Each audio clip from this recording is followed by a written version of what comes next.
Bismillahirrahmanirrahim. Assalamualaikum warahmatullahi wabarakatuh. Alhamdulillahirabbil alamin. Alhamdulillahilladzi arsala rasulahu bil huda wa dinil haqq liyudhhirahu 'alad dini kullih walau karihal musyrikun. Asyhadu an la ilaha illallah wahdahu la syarika lah wa asyhadu anna Muhammadan 'abduhu wa rasuluhu la nabiyya ba'dah. Allahumma shalli wa sallim wa barik ala habibina Muhammadin wa ala alihi wa sahbihi wa sallam tasliman katsira. Qala Allah ta'ala fil Qur'anil 'aziz, a'udzu billahi minasy syaithanir rajim. Bismillahirrahmanirrahim. Wa idh qala 'Isa ibnu Maryam ya bani Israil inni rasulullahi ilaikum musaddiqan lima bayna yadayya minat tawrah wa mubasysyiran bi rasulin ya'ti min ba'di ismuhu Ahmad. Falamma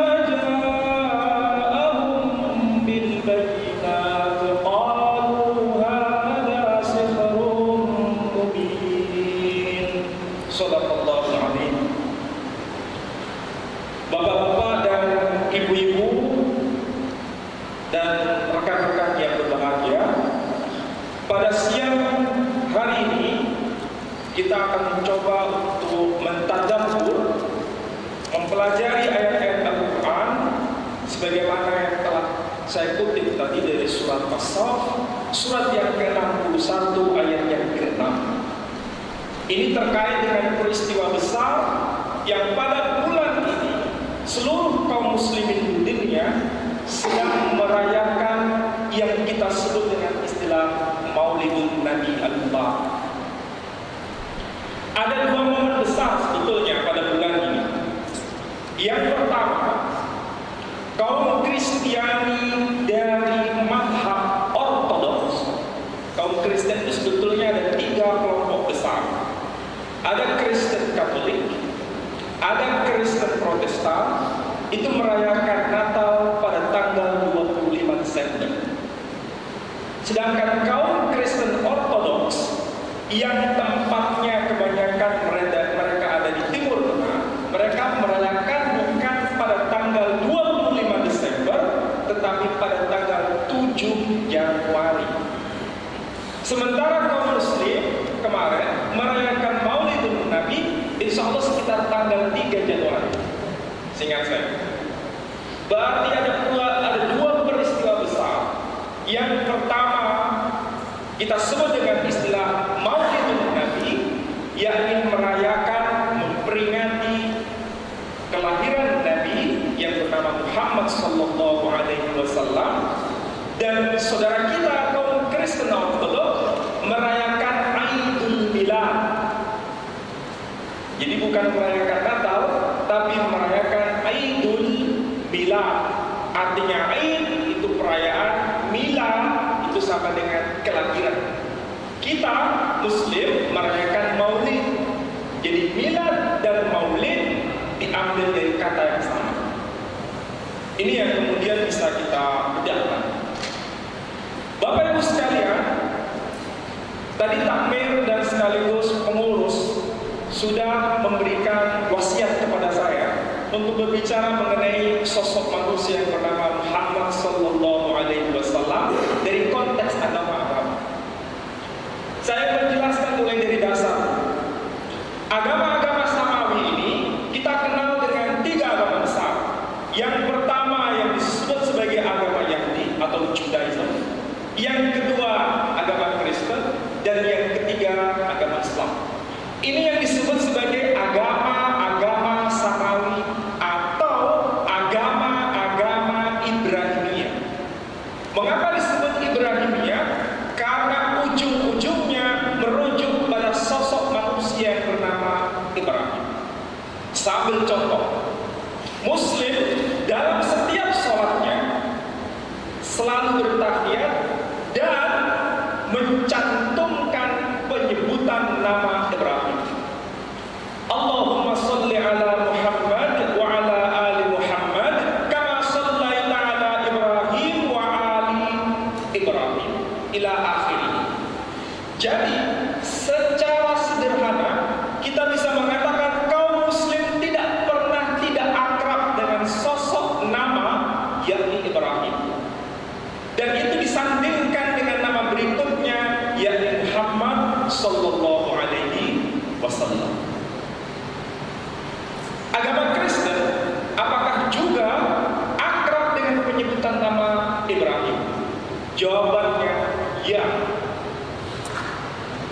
Ibrahim tidak disebut Ibrahim dalam agama Kristen, tapi disebut dengan istilah Abraham. Jadi bukan Ibrahim, tapi Abraham, diambil dari bahasa Ibrani. Jadi kalau kita mendengar nama Ibrahim, langsung kita menyebut Ibrahim alaihis salam. Sementara kaum Yahudi ataupun Kristen karena akrab dengan bahasa Ibrani, kalau menyebut nama Abraham langsung disambut Abraham alaihis salam. Jadi kalau kita menyebut Ibrahim alaihis salam, bahasa Ibrani menyebutnya Abraham alaihis salam. Kita menyebut Musa alaihis salam, bahasa Ibrani menyebutnya Moshe alaihis salam. Kita menyebut Sulaiman alaihis salam, mereka menyebut Solomon alaihis salam. Jadi ini sama dengan saudara sepupu. Apa buktinya bahwa kaum Kristiani juga akrab dengan sebutan nama Abraham? Kalau kita membaca Injil Matius pasal yang pertama, ayat yang pertama, di situ disebutkan Biblos Yesus Kristus, Biblos Yesus Kristus, wi David, wi Abraham. Inilah silsilah Yesus Kristus, keturunan Daud, keturunan Abraham. Jadi orang Kristen pun, saudara kita yang Kristiani, akrab dengan nama Abraham. Bagaimana dengan Yahudi? Agama Yahudi juga akrab dengan sosok manusia bernama Abraham. Setiap doa, kalau kita menyebutnya sholat, orang Yahudi menyebutnya silulta. Kita menyebutnya sholat dalam bahasa Arab, mereka menyebutnya silulta atau tevila. Tevila mereka itu pagi, siang, dan malam, 3 kali dalam satu hari. Apa yang diucapkan? Yang diucapkan cukup menarik. Kalau mereka berdoa, selalu mengatakan begini, Shema Israel Adonai Eloheinu Adonai Echad Elohei Avotenu Elohei Abraham Velohei Yitzhak Velohei Yaakov. Kira-kira tahu artinya? Sambil menikmati ya. Kalau Bapak itu mendengar apa yang baru saja saya ucapkan, itu adalah bahasa Ibrani. Liriknya mirip dengan bahasa Arab, liriknya. Bahkan istilah-istilahnya pun mirip dengan Arab. Mengapa? Karena mereka bersaudara. Kalau bangsa Arab berbahasa Arab, itu rujukannya kepada Ismail bin Ibrahim. Sedangkan bahasa Ibrani, orang Yahudi, rujukannya kepada Ishak bin Ibrahim. Ibunya yang beda, bapaknya sama. Sehingga wajar bahasanya pun banyak kemiripan. Tidak ada seorang pun Yahudi yang menyatakan bahwa Muslim itu penyembah berhala. Hingga hari ini, tidak ada satu orang Yahudi pun yang menyatakan Muslim itu sebagai penyembah berhala. Kata orang India, tidak ada satu. Begitu pula Muslim pun tidak pernah menyatakan bahwa orang Yahudi penyembah berhala. Apa buktinya? Si kita yang sudah menunaikan haji maupun umrah pasti sholat di masjid yang namanya Masjid Qiblatain, masjid 2 kiblat. Ada kiblat yang menghadap utara dan ada kiblat yang menghadap selatan. Adanya di Madinah. Yang menghadap utara itu sebetulnya kiblat menghadap ke arah Yerusalem, Masjidil Aqsa. Jadi orang Yahudi sampai sekarang kiblatnya tetap di Yerusalem. Kaum muslimin dulu menghadap ke Yerusalem atas perintah Allah Subhanahu wa taala, kemudian pindah menghadap ke Ka'bah di Makkah Al-Mukarramah. Jadi sebetulnya kiblatnya milik kita berdua, Muslim sekaligus Yahudi, itu di Yerusalem. Dengan demikian kita dipersatukan dalam satu iman yang sama, warisan dari Ibrahim mengenai tauhid. Nah, kalau kita sudah tahu siapa itu bagaimana hubungannya dengan Islam? Kalau tadi saya bacakan dari surat As-Saff surat 61 ayat yang ke-6, itu ada semacam ucapan Nabi Isa alaihissalam kepada Bani Israel yang menyatakan kedatangannya untuk menggenapkan hukum Taurat dan sekaligus juga untuk memberikan kabar gembira mengenai kelahiran seorang nabi yang bernama Muhammad sallallahu alaihi wasallam. Teksnya berbunyi wa idh qala Isa bin Maryam, dan ingatlah tatkala Isa putra Maryam telah berkata, ya Bani Israil inni Rasulullah ilaikum, wahai Bani Israel, sesungguhnya aku ini adalah Rasul bagi kalian. Kalau kita buka data sejarah, Nabi Isa itu bukan orang Arab. Nabi Isa itu adalah dari Bani Israel, berbahasa Ibrani. Tapi ketika Quran diturunkan melalui Nabi kita Muhammad sallallahu alaihi wasallam, ucapan Nabi Isa itu direkam ulang oleh Allah Subhanahu wa taala dan diwahyukan kepada Nabi kita Muhammad sallallahu alaihi wasallam dalam versi berbahasa Arab. Makanya di situ muncul ungkapan inni Rasulullah ilaikum. Sesungguhnya aku ini, kata Isa, adalah seorang rasul bagi kalian kepada Bani Israel. Ini ungkapan berbahasa Arab.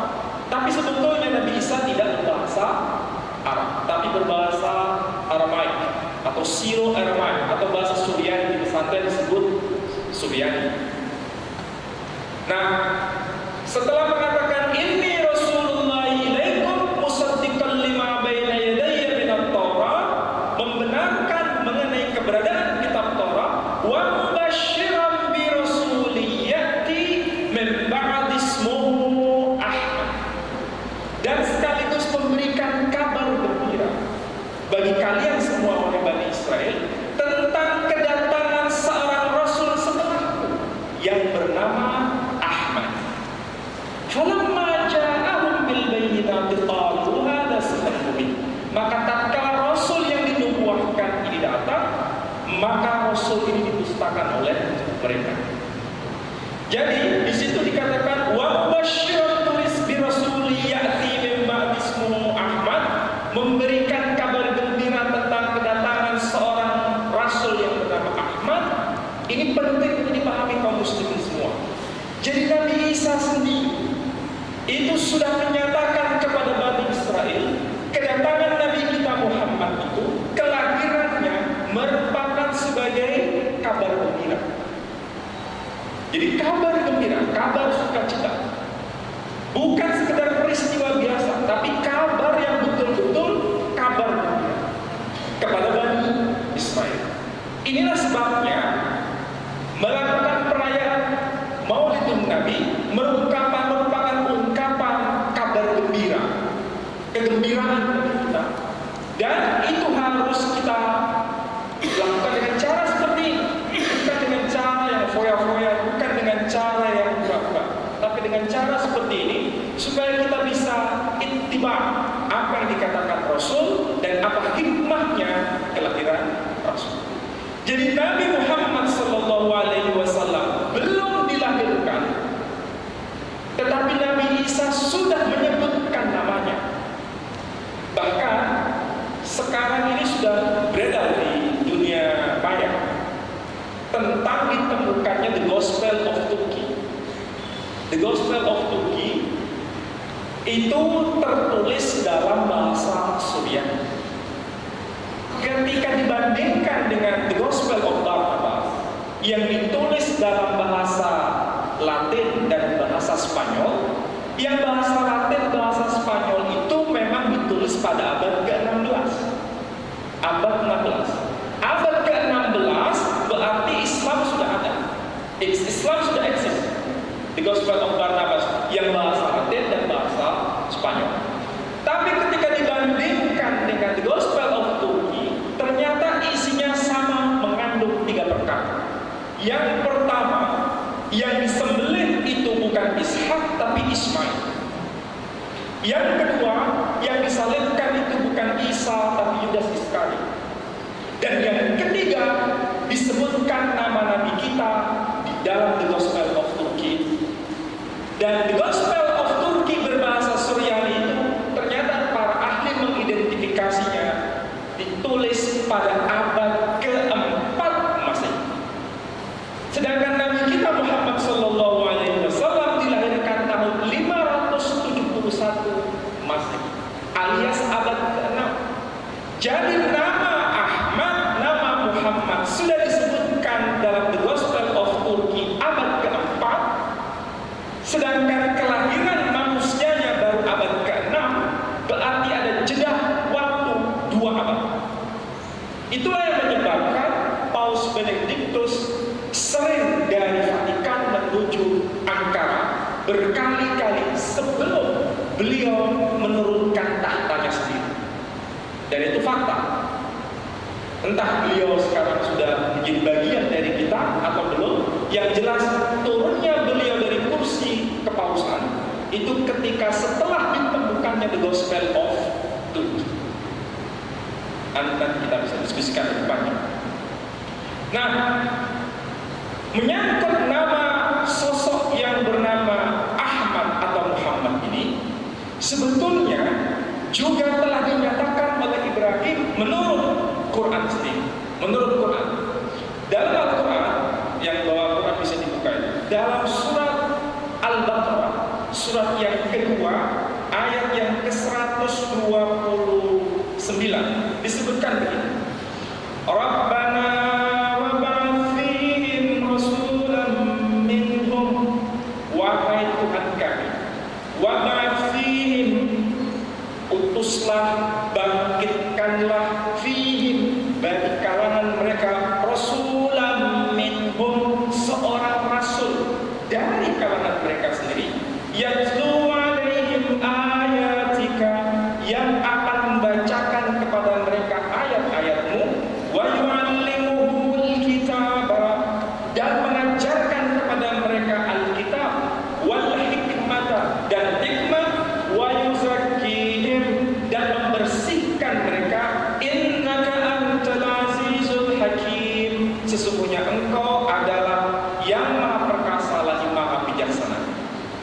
Rabbana, yang mengatakan wahai Rabb kami, wahai Tuhan kami, ini bernama Ismail dan Ibrahim.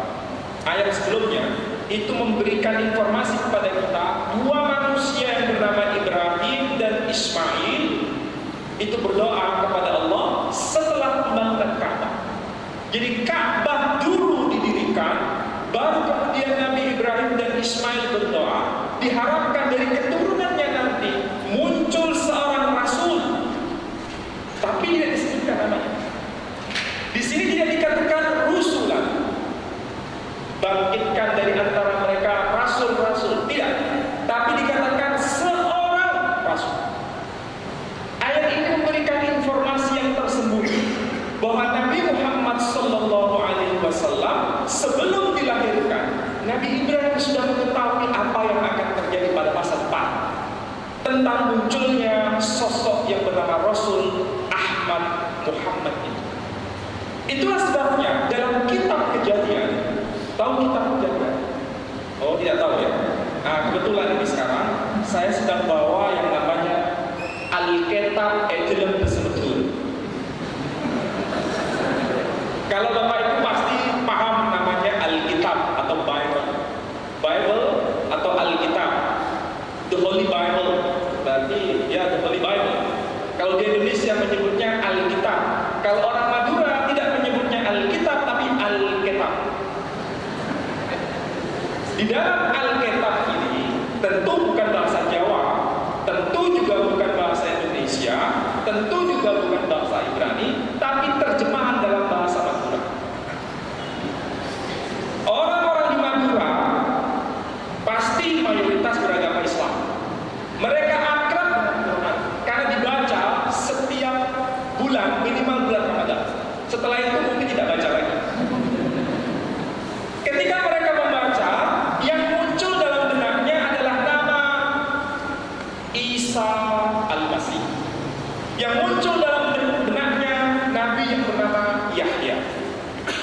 Itu sudah menjadi pengetahuan dasar bagi kaum Madura, bagi orang-orang Madura.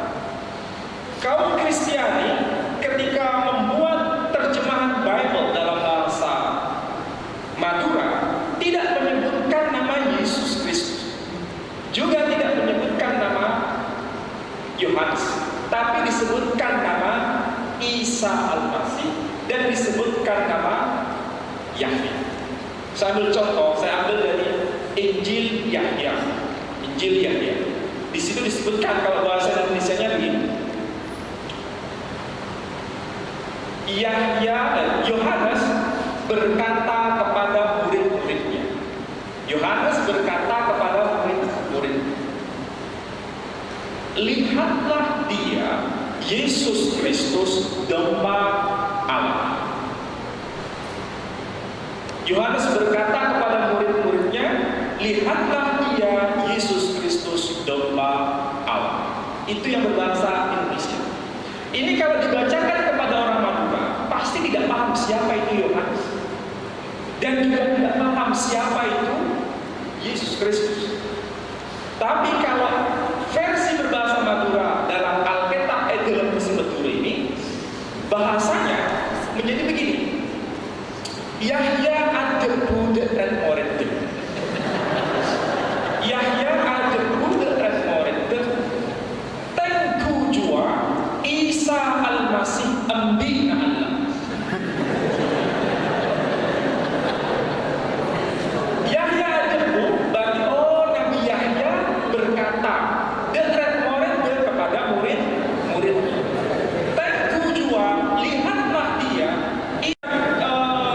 Musisi itu langsung muncul di benak saya. Oh, ini bahasa Ibrani. Karena menyebutnya Noah. Kalau bahasa Arabnya menyebutnya Nuh. Itu Nabi Nuh. Nuh bahasa Ibraninya Noah. Jadi mau tidak mau kita bisa belajar tentang bahasa itu. Nah, di dalam Sahih Muslim pun juga disebutkan hubungan antara Ismail dengan Nabi kita Muhammad SAW. Dan hadisnya dalam Sahih Muslim, hadis yang sangat sahih. Apa di sini dikatakan? Dikatakan begini.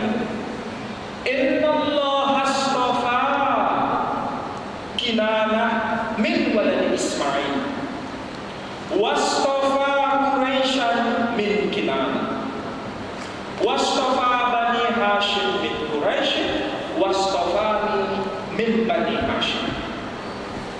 Kalau diterjemahkan begini, sesungguhnya Allah telah memilih Kinanah dari antara anak keturunan Ismail dan memilih Quraisy dari antara keturunan Kinanah dan memilih Bani Hashim dari antara kaum Quraisy dan memilih aku, yakni Muhammad, dari kalangan Bani Hashim. Jadi hubungan antara Nabi Muhammad dengan Ismail tidak bisa dipisah. Perbedaan kita dengan umat Yahudi dan umat Nasrani, kalau kita ini mengakui kenabian Nabi Musa, mengakui kenabian dan kerasulan Isa Al-Masih atau Yesus Kristus, dan sekaligus mengakui kenabian Nabi Muhammad SAW. Sedangkan kaum Kristiani mengakui kenabian Musa, mengakui kenabian dan kerasulan sekaligus ketuhanan Isa, tetapi tidak mengakui kerasulan apalagi kenabian Nabi Muhammad. Sedangkan Yahudi hanya mengakui kenabian dan kerasulan Musa, tidak mengakui kenabian dan kerasulan apalagi ketuhanan Isa, sekaligus belum mengakui kenabian dan kerasulan Muhammad sallallahu alaihi wasallam. Nah, padahal di dalam kitab Song of Songs, Song of Song itu dalam bahasa Indonesia diterjemahkan kitab Kidung Agung. Kidung Agung. Kalau kitab Kidung Agung itu ditulis oleh Nabi yang bernama Solomon, atau kita menyebutnya Sulaiman. Dalam pasal yang kelima, ayat yang ke-16, tentu berbahasa Ibrani, disebutkan begini: Hikoman takim wa khullo Muhammad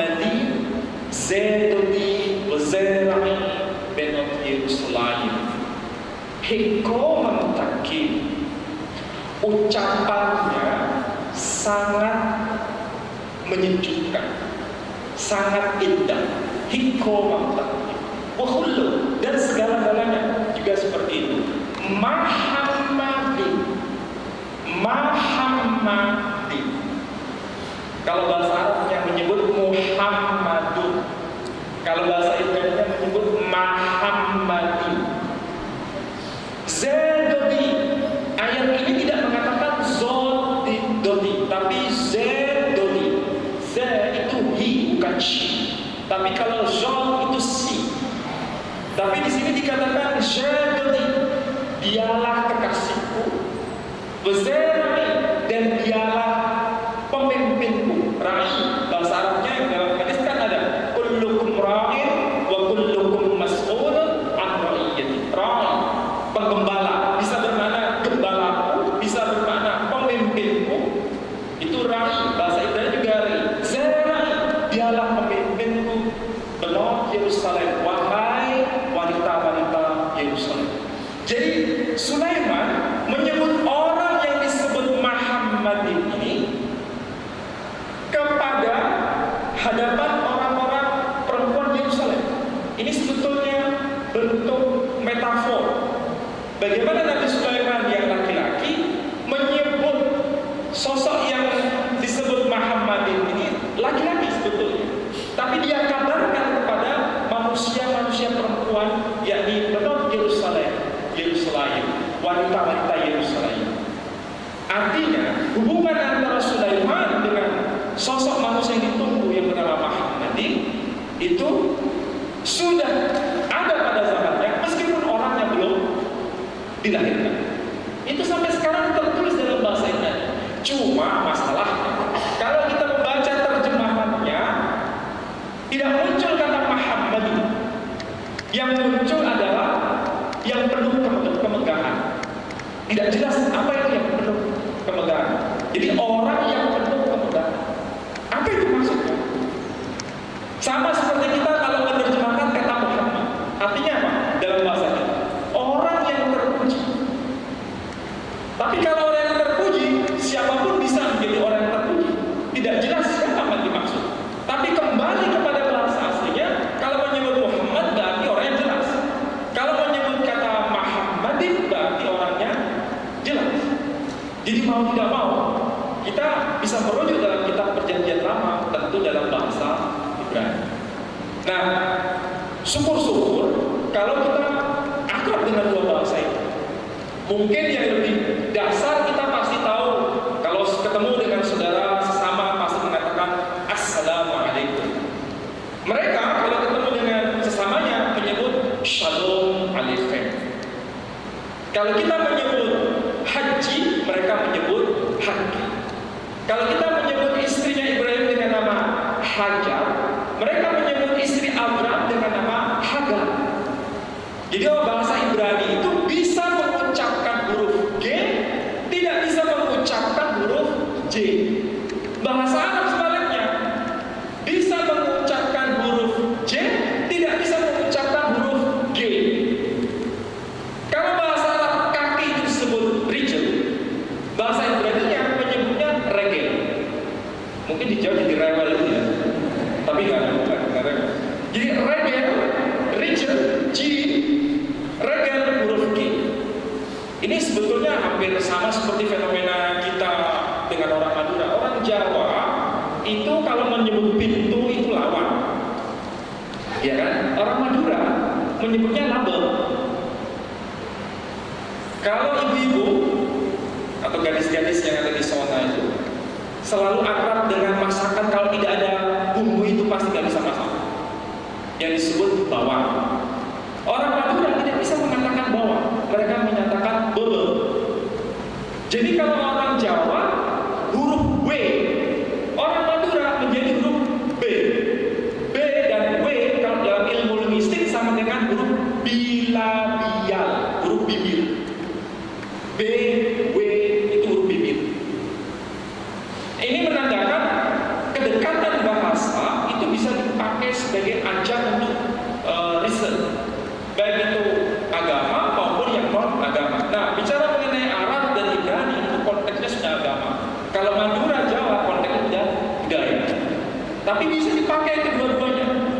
supaya kita bisa menyelami mengenai hakikat Nabi kita Muhammad SAW yang dikenal dalam kitab-kitab agama.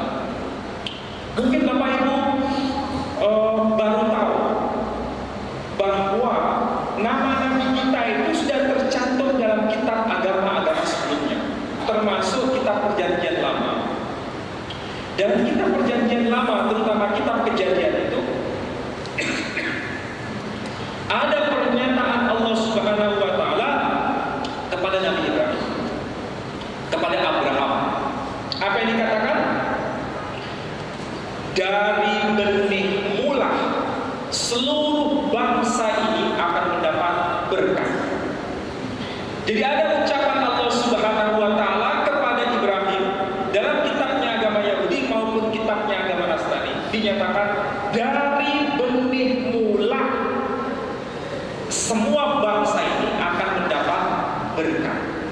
Ayat ini sampai sekarang masih tercantum dalam kitab yang Anda sebut dengan istilah Injil, tapi sebetulnya tidak tepat disebut Injil. Bible atau Alkitab itu yang lebih tepat. Tercantum di dalam sampai sekarang. Mau bahasa Madura tercantum, mau bahasa Jawa juga tercantum. Ayatnya sama seperti itu. Nah, apa maksudnya? Dari benih mula Abraham, bangsa-bangsa di muka bumi ini akan mendapat berkat. Apa maksudnya? Maksudnya sebetulnya dari keturunan Abraham nanti semua bangsa di muka bumi ini akan mendapat rahmat. Dan kalau kita membuka buku Al-Quran, Nabi kita ini diutus wa ma arsalnaka illa rahmatan lil alamin. Tidaklah aku utus engkau wahai Muhammad kecuali sebagai rahmat bagi seluruh alam. Ini berarti Islam memberikan jawaban terhadap pernyataan Allah Subhanahu wa Ta'ala kepada Ibrahim dalam kitab Perjanjian Lama. Dari benih mula bangsa-bangsa di muka bumi akan mendapat berkat. Ayat ini juga ditafsirkan oleh kaum Kristiani, tapi dengan makna yang berbeda. Ayatnya sama, tafsirnya yang berbeda. Apa tafsirnya? Saudara kita yang Nasrani mengatakan ini bukan bicara mengenai Muhammad, ini bicara mengenai Yesus Kristus. Yesus Kristus itu benih Abraham. Dari Yesus Kristus ini segala bangsa mendapat berkat. Nah, kalau Islam menyebutkan ini bukan bicara mengenai Yesus Kristus, ini bicara mengenai Nabi Muhammad, keturunan Abraham. Yang dari keturunan Abraham itulah semua bangsa mendapat berkat. Dalam bahasa Ibrani, istilah keturunan itu disebutkan kata zera. Zera itu bukan plural, bukan jamak, tapi tunggal. Berarti hanya melalui satu orang ini, semua bangsa mendapat berkat. Jadi tafsir Kristen dan tafsir Islam berbeda, merujuk pada ayat yang sama. Nah, ini yang disebut sebagai ayat rebutan. Ayat rebutan, tahu ayat rebutan ya? Ayat yang dirujuk itu sama, tapi ditafsirkan berbeda. Tinggal bagaimana penguatannya, membuktikan yang tepat yang mana. Apakah betul Yesus Kristus itu adalah dari segala bangsa ini mendapat berkat, atau justru melalui Nabi Muhammad SAW semua bangsa mendapat berkat? Kalau dalam Al-Quran sudah jelas, Nabi Isa meramalkan kedatangan Nabi kita bahwa akan muncul orang seperti dia yang akan diutus kepada Bani Israel sekaligus bukan Bani Israel. Jadi Nabi kita ini diutus bukan hanya kepada bangsa-bangsa bukan Israel, tapi juga bangsa Israel pun menjadi target misi dakwah Nabi Muhammad SAW. Ini bedanya. Sebagai bukti yang lebih umum, Nabi Isa adalah keturunan Israel. Murid-muridnya pun yang 12 murid semuanya adalah bangsa Yahudi. Tidak ada satupun yang bukan Yahudi. Coba kita bandingkan dengan Nabi kita. Nabi kita itu murid-muridnya, sahabat-sahabatnya bukan hanya dari bangsa Arab. Misalnya itu adalah bangsa Arab. Tapi ada satu sahabat yang kita kenal namanya Salman Al-Farisi. Salman Al-Farisi dari Persia. Dari Persia. Bahasanya bukan bahasa Arab. Salman Al-Farisi. Yang kedua, Bilal bin Rabah. Bilal bin Rabah ini itu orang Afrika, orang Ethiopia. Bahasanya bahasa Amharic. Tidak ada hubungan sama sekali dengan bahasa Arab. Ubaidillah Al-Yamani. Kemudian ada lagi Ar-Rumi dari Rom, dari Greek, Yunani.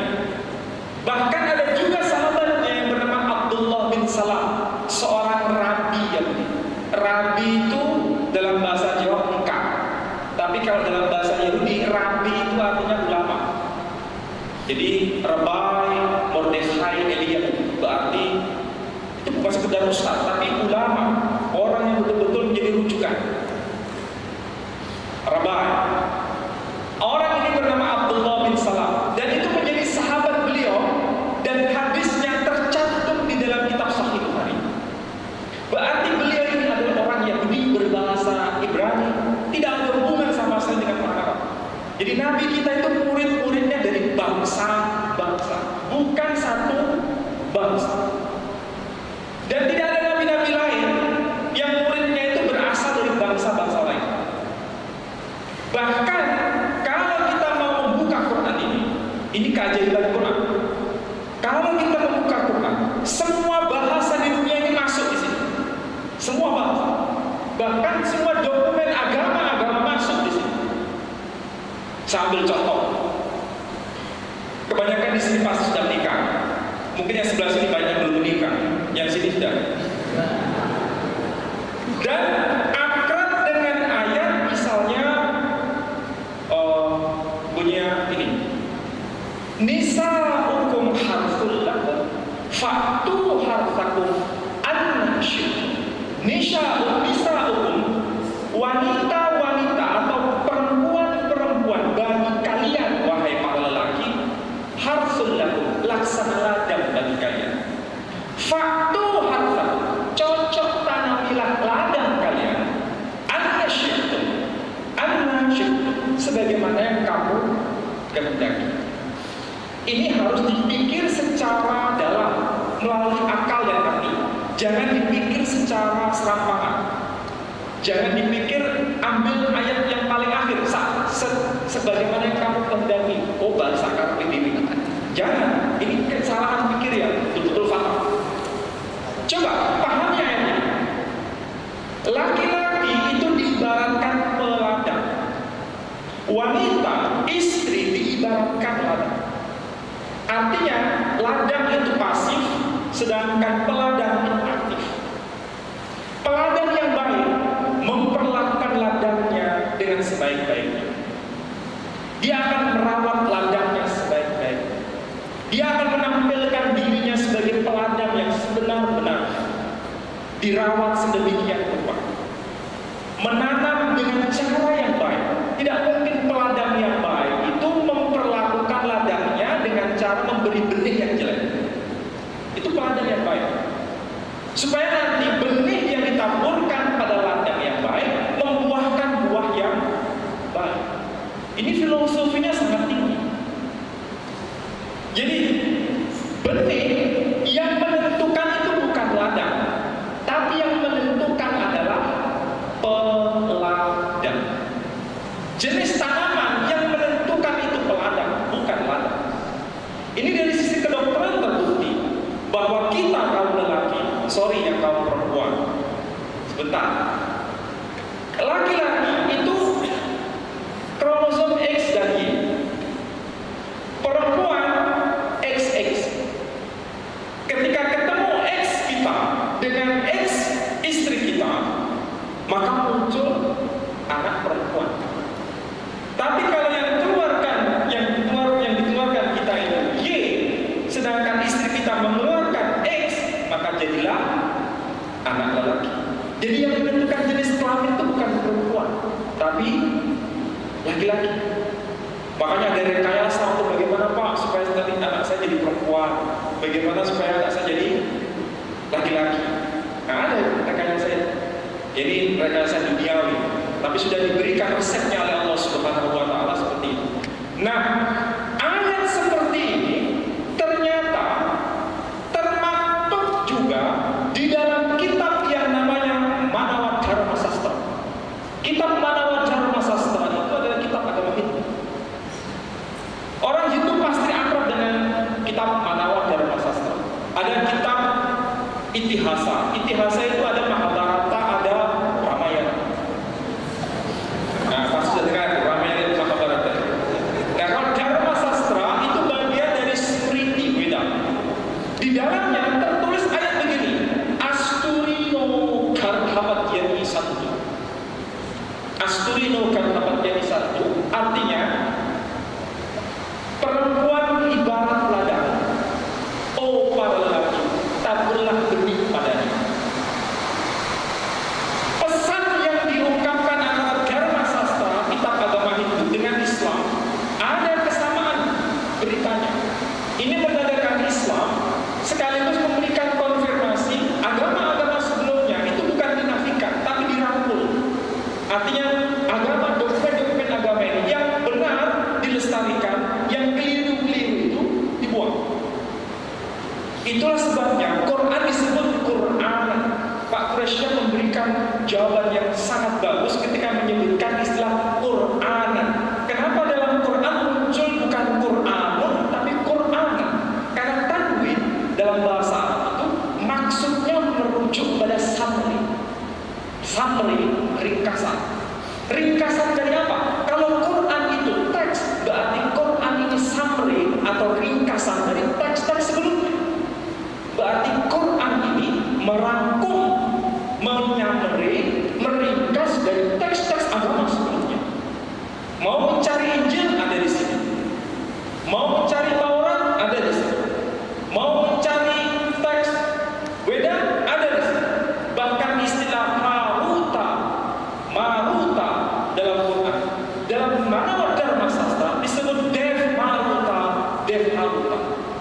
Cuma mereka tidak menyebutnya malakaini. Kalau Quran menyebut malakaini, artinya dua orang malaikat yang bernama Harut, Marut. Mereka menyebut Dev Marut. Dev itu artinya cahaya, dewa, karena dibuat dari cahaya. Ada Harut dan Marut. Itulah bedanya antara kitab suci Quran yang dibawa oleh Nabi kita, murid-muridnya dari berbagai bangsa.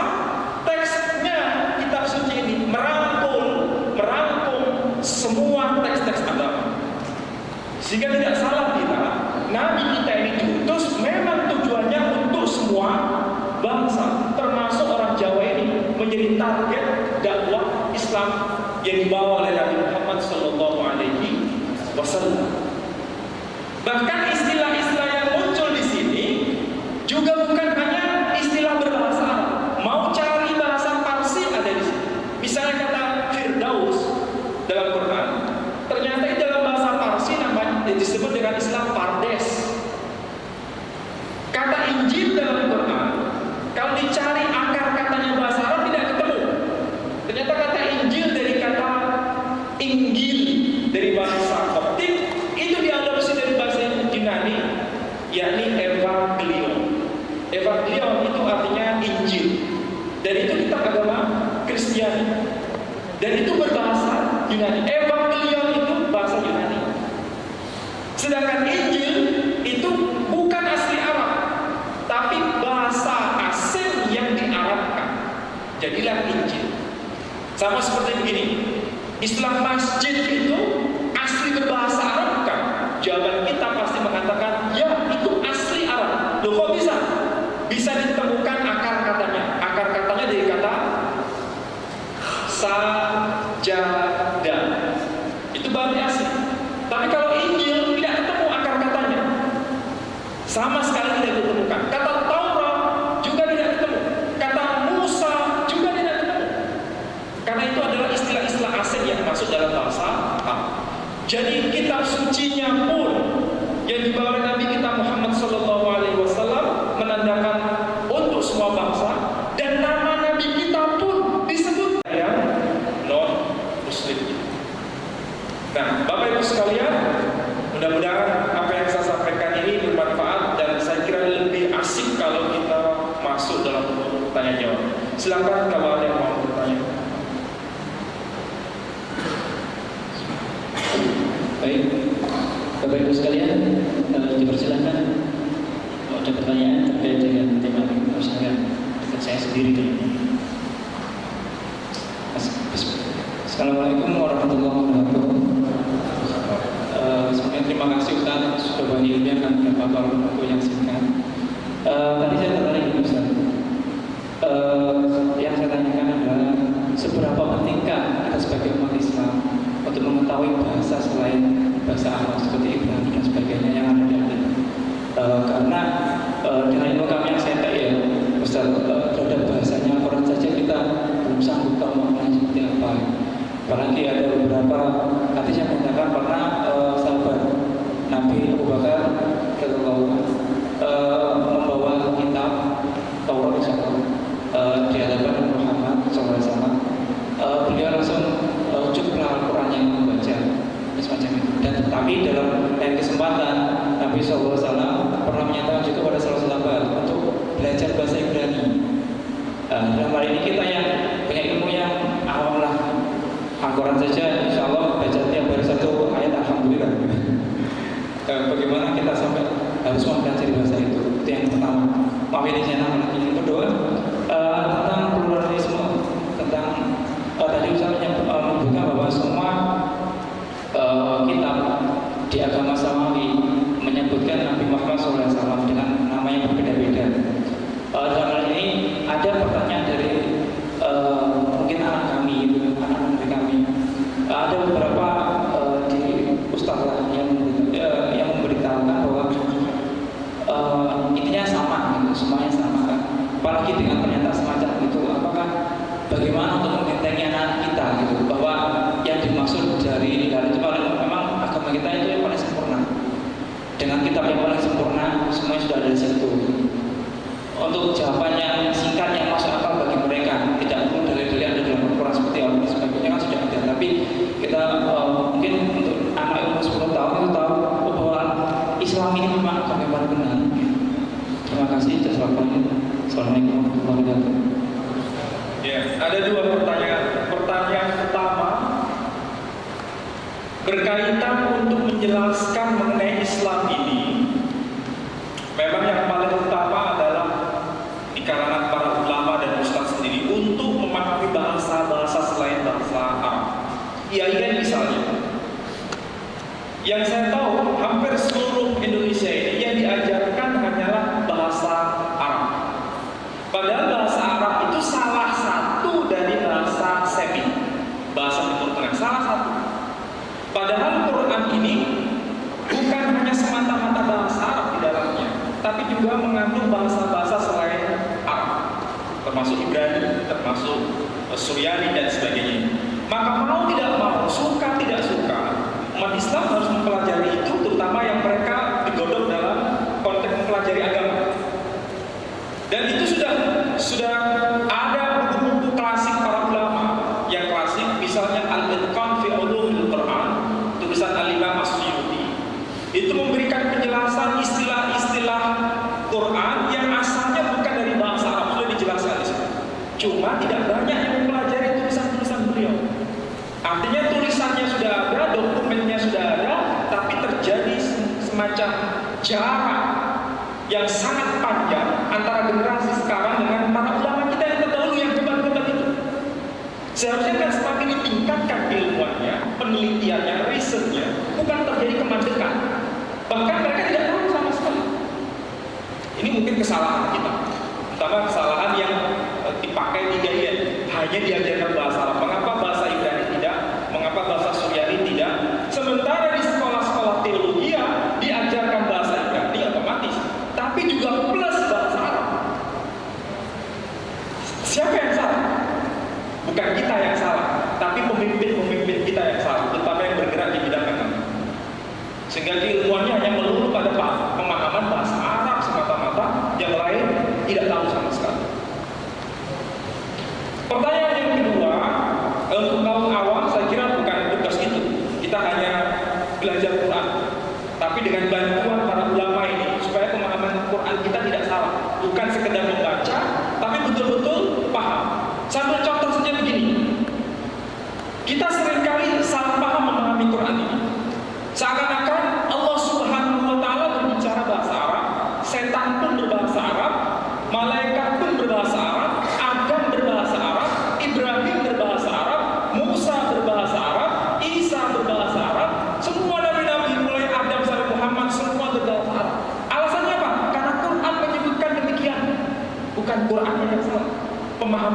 kita terhadap Al-Quran itu yang salah.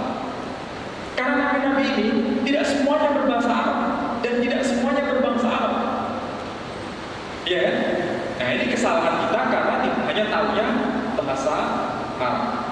Saya kira kesalahan itu dari ustaz-ustaz kita yang pernah mengajarkan itu. Jadi harus diberikan pemahaman baru. Kajian Quran harus melibatkan inskripsi, harus melibatkan kajian bahasa dan sebagainya. Kemudian pertanyaan yang kedua, untuk membentengi iman ya, membentengi iman. Saya kira begini, kita sebetulnya masyarakat akademis atau masyarakat yang sudah dewasa seperti ini menjelaskan Islam sebagai penyempurna agama-agama itu cukup penting bagi kita. Dalam arti bahasa sederhana, menjadi seorang Muslim itu otomatis seorang Hindu, seorang Yahudi, dan seorang Kristen. Maksudnya, menjadi seorang Muslim otomatis dia beriman kepada Nabi Isa, beriman kepada kitab Injil. Menjadi Muslim berarti beriman kepada Nabi Musa, beriman kepada kitab Taurat. Sekaligus teks agama Hindu tadi, sekaligus juga beriman kepada nabi-nabi yang bukan bangsa Arab. Karena Quran menyebutkan walikulli qaumin had. Ada kata bisa di qaumin, nabi-nabi itu diutus dengan bahasa kaumnya. Bahkan pada ada ulama modern yang menyebutkan bisa jadi Krishna itu adalah seorang nabi dulunya, kemudian dituhankan. Bisa jadi Rama itu seorang nabi yang kemudian dituhankan. Karena teksnya dalam kitab agama Hindu bisa begini.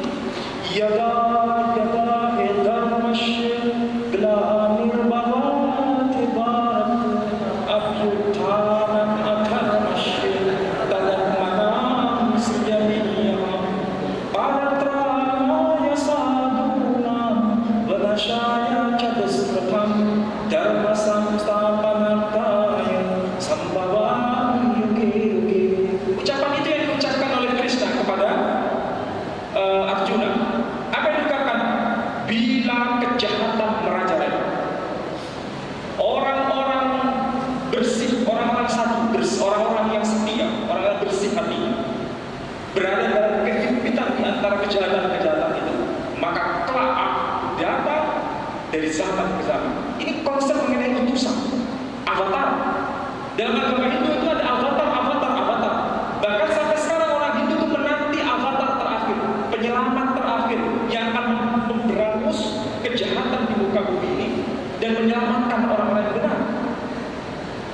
Coba konsep agama mengenai sang utusan terakhir itu bukannya dalam Islam, Hindu pun menyebutkan begitu.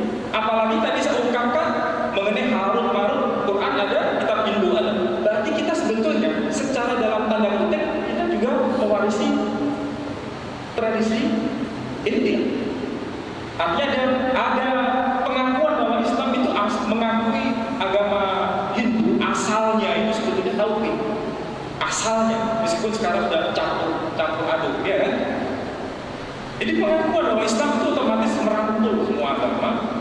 Nah, kalau kepada anak kecil ya bahasanya harus berbeda. Kalau kepada kita yang dewasa, kalau saya begini ada kaum Nasrani dengan kita misalnya, apa bedanya antara Nasrani dan Islam? Jawab sederhana.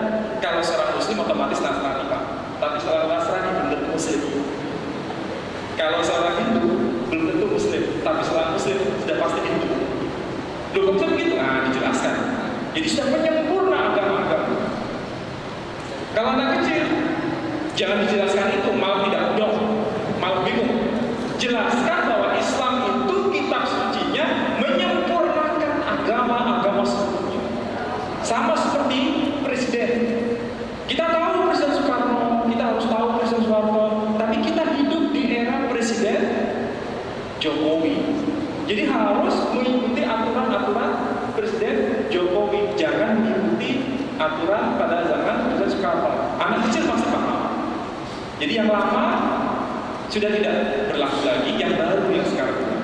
Itulah artinya Islam sebagai penyempurna. Itu untuk kaum awam. Tapi untuk kaum dewasa, ya jelaskan tadi, saya Muslim otomatis Hindu.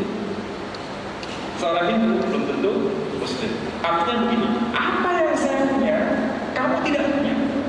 Apa yang kamu punya, saya punya. Islam jawabannya begitu.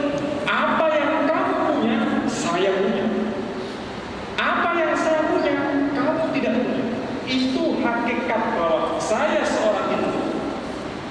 Sekaligus saya Muslim. Tapi Anda seorang Hindu, belum tentu Muslim. Saya seorang Muslim, otomatis Kristen.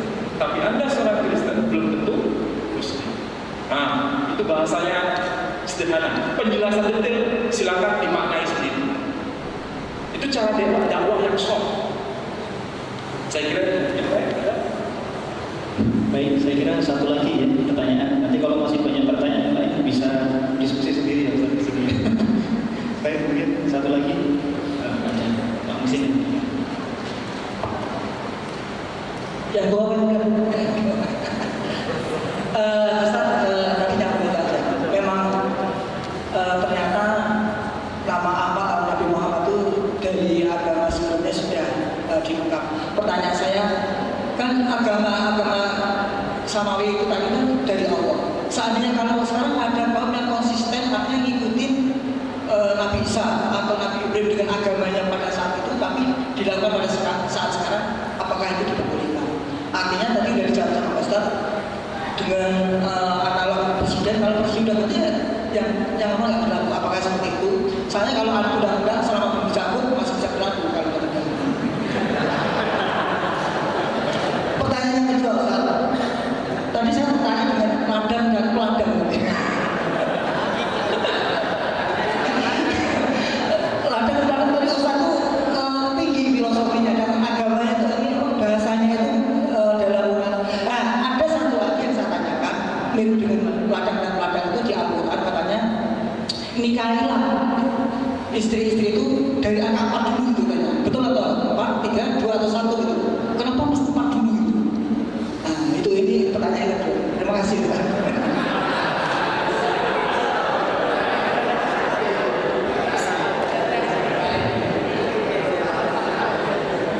Kalau pertanyaan pertama, saya masih bisa mikir. Kalau pertanyaan kedua, di luar pikiran saya. Kalau pertanyaan pertama, sebetulnya memang agama-agama ini cukup menarik untuk dipahami. Bukan satu agama ya. Agama-agama ini cukup menarik untuk dipahami. Apalagi sekarang sudah ada isu yang tadi sudah disinggung mengenai pluralisme. Seakan-akan semua agama itu sama. Kalau dikatakan semua agama itu sama, titik, mungkin saya tidak sepakat. Tapi kalau masih koma, saya sepakat. Artinya semua agama itu sama, diturunkan dari Tuhan yang sama pada asalnya. Jadi tidak mungkin Tuhan itu ada 2, ada 3, ada 4. Jadi Islam diturunkan oleh Tuhan yang bernama Allah. Kristen diturunkan oleh Tuhan yang bernama Theos. Yahudi diturunkan oleh Tuhan yang bernama Yehova. Hindu diturunkan oleh Tuhan yang bernama Brahma. Memang ada berapa Tuhan? Gak mungkin. Pasti Tuhan itu satu. Tuhan itu pasti satu. Dari semua agama mengakui bahwa Tuhan hanya satu. Aham Eka Brahman. Aku Brahman, ini Eka. Itu dalam kitab Rig Veda. Jadi Hindu pun mengakui Tuhan itu satu. Kita menyebutkan Qul huwallahu ahad. Jadi asalnya agama ini satu. Kemudian apakah agama-agama ini yang ada, kemudian Islam itu muncul sebagai agama yang terakhir? Agama-agama sebelumnya ini masih berlaku. Quran menyebutkan kita harus mengakui nabi-nabi itu. Kalau kita mengingkari nabi-nabi itu, berarti kita sama dengan mengingkari keislaman itu sendiri. Tetapi di situ ada syarat. Bila nabi itu datang, maka ikutilah nabi itu. Artinya apa? Ketika Bani Israel diutus seorang nabi yang bernama Isa, maka Bani Israel harus mengikuti Nabi Isa. Padahal sebelumnya dia mengikuti Nabi Musa. inni Rasulullah ilaikum musaddiqan lima baina yadayya minat Taurat. Aku ini seorang rasul kepada kalian wahai Bani Israel yang membenarkan kitab Taurat. Kitab Taurat diturunkan kepada Nabi Musa. Jaraknya sangat jauh. Sekaligus beliau menjadi ikutan. Kalau dia sudah selesai tugasnya, diserahkan kepada Nabi yang datang setelahnya. Wa basiru bi rasuli ya'ti min ba'di ismuhu Ahmad. Bila aku ini sudah pergi dan aku sudah berikan kabar gembira kepada kalian, ikuti Nabi setelahku yang bernama Ahmad. Berarti di situ ada semacam hukum apa tadi istilahnya itu? Dinasah ya, dihapus, dimansukh. Jadi Nabi yang terdahulu, kemudian datang Nabi kemudian dimansukh, dihapus. Ganti lagi Nabi setelahnya, kemudian Nabi terdahulu dihapus. Jadi sudah tidak berlaku lagi. Jadi hukum produk dari presiden sebelum-sebelumnya otomatis sudah tidak berlaku setelah berlakunya presiden yang terbaru. Nah itu saya kira filosofinya sama. Berarti kita tidak mengingkari sebetulnya. Artinya nabi-nabi itu pernah ada, presiden-presiden itu pernah ada, tapi yang kita ini harus pegang erat-erat yang era sekarang. Era sekarang siapa? Kalau presiden kita berarti ya presiden Pak Jokowi. Kalau nabi kita Nabi Muhammad SAW itu. Nah, pertanyaan yang kedua yang sangat berat di luar akal saya tadi itu sebetulnya begini. Kalau kita merujuk pada sejarah Nabi Muhammad SAW itu istri pertama yang bernama Khadijah Al-Kubra. Khadijah Al-Kubra. Dari beliau ini, dari Khadijah ini muncul anak perempuan yang bernama Fatimah Az-Zahra. Setelah Khadijah meninggal, atau begini, sebelum Khadijah meninggal, Nabi tidak pernah punya istri lain. Bahkan setelah Khadijah meninggal, Nabi juga tidak pernah beristri lain. Kecuali setelah ada dari Abu Bakar menawarkan anaknya untuk dinikahi kepada Nabi. Waktu itu Nabi menolak, tapi akhirnya menerima. Kemudian ada istri lain. Istri yang lain-lain ini, apakah istri yang kita bayangkan era sekarang? Ternyata tidak. Semuanya sudah kempang perok semua. Dan itu pun adalah janda para sahabatnya dalam situasi perang. Dan banyak anak yatim. Jangan bayangkan sekarang ada panti beredar, ada panti sosial, ada panti yatim piatu. Zaman itu yang berperan sebagai lembaga yatim piatu itu lembaga pernikahan. Yang berperan melindungi janda-janda terlantar itu hanya lembaga pernikahan. Maka mau tidak mau perkawinan saat itu bukan perkawinan orientasinya S-oriented, tapi betul-betul sebagai lembaga. Itu zaman Nabi. Buktinya Nabi punya anak yang bernama Fatimah. Fatimah ini dinikahi dengan orang yang bernama seperti saya, Ali bin Abi Thalib, ya kan? Ketika menikah, apakah betul Ali bin Abi Thalib menikah dengan wanita lain? Tidak. Tapi ketika Fatimah meninggal, baru menikah lagi. Nabi Ibrahim, coba lihat. Selama 80 tahun beliau menikah dengan Sarah, istri yang pertama. 80 tahun. Kenapa bukan pada usia 20 tahun yang menikah lagi? Kenapa dalam usia 40 tahun yang menikah lagi? Bertahan 80 tahun dia menikah dengan Sarah. Sampai diberikan putra. Toh akhirnya tetap tidak diberikan. Kemudian atas keputusan istrinya sendiri, wahai suamiku, nikahilah jangan. Yang memerintah bukan Ibrahim memerintah dirinya sendiri, wahai Ibrahim, nikahlah lagi. Tapi wahai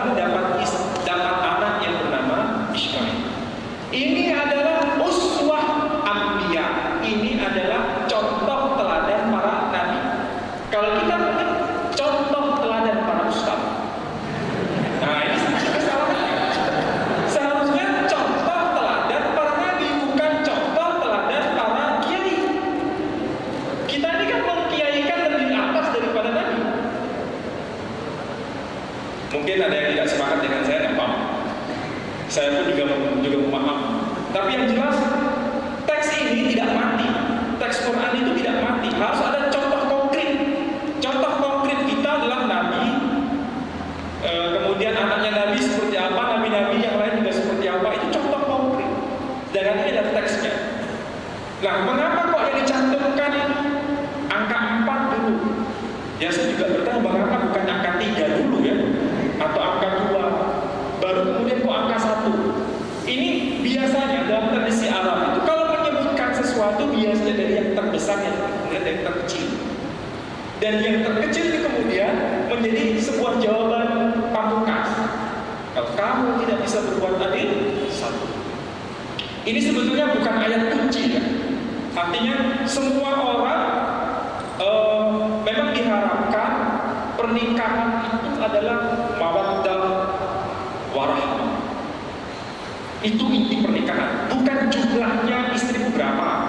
Tidak, tapi betul tidak sudah mawaddah warahmah. Kalau itu sudah berperan berarti kita sukses dalam pernikahan. Tapi kalau belum tercapai itu berarti angka-angka itu tidak penting.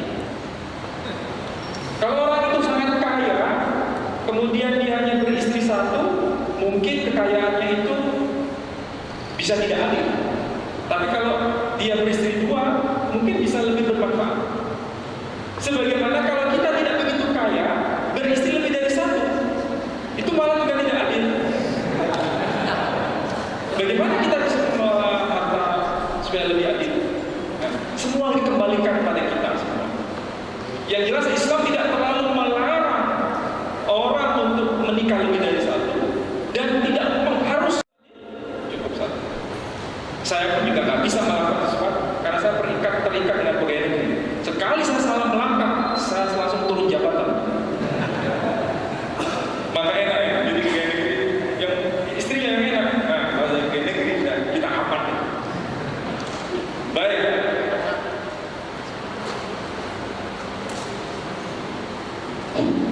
Saya kira cukup ya, sekalian sudah setengah 2 ya Ustaz. Mohon maaf ibu-ibu tadi kelupaan untuk kasih kesempatan. Kalau ada yang butuh buku nanti saya serahkan ke panitia, bisa berhubungan dengan Pak Rahmat. Terima kasih Ustaz. Ya, mungkin ditutup dengan doa Ustaz. Oh saya tutup Dengan doa ya.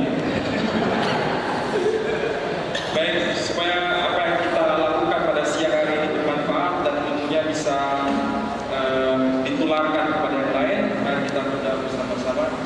Bismillahirrahmanirrahim. Allahumma shalli ala Muhammad wa ala ali Muhammad kama shallaita ala Ibrahim wa ali Ibrahim fil alamin innaka Hamidum Majid. Allahumma ighfir lana dhunubana wa kaffir 'anna sayyi'atina wa tawaffana ma'al abrar ya 'aziz ya ghaffar ya rabbal alamin. Allahumma ya Allah, ampunilah dosa kami, ampunilah dosa kedua orang tua kami, ampunilah dosa saudara-saudara kami, ampunilah mereka yang masih hidup maupun yang sudah meninggal.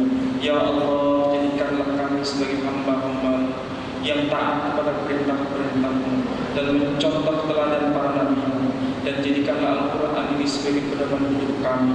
Layakkanlah kami hidup dalam kesempurnaan dalam keislaman itu ya Allah, ya Rabbal Alamin. Engkaulah yang menetapkan iman kami, mengembangkan iman kami lebih baik menuju yang terbaik sebagaimana kehendak ya Rabbal Alamin.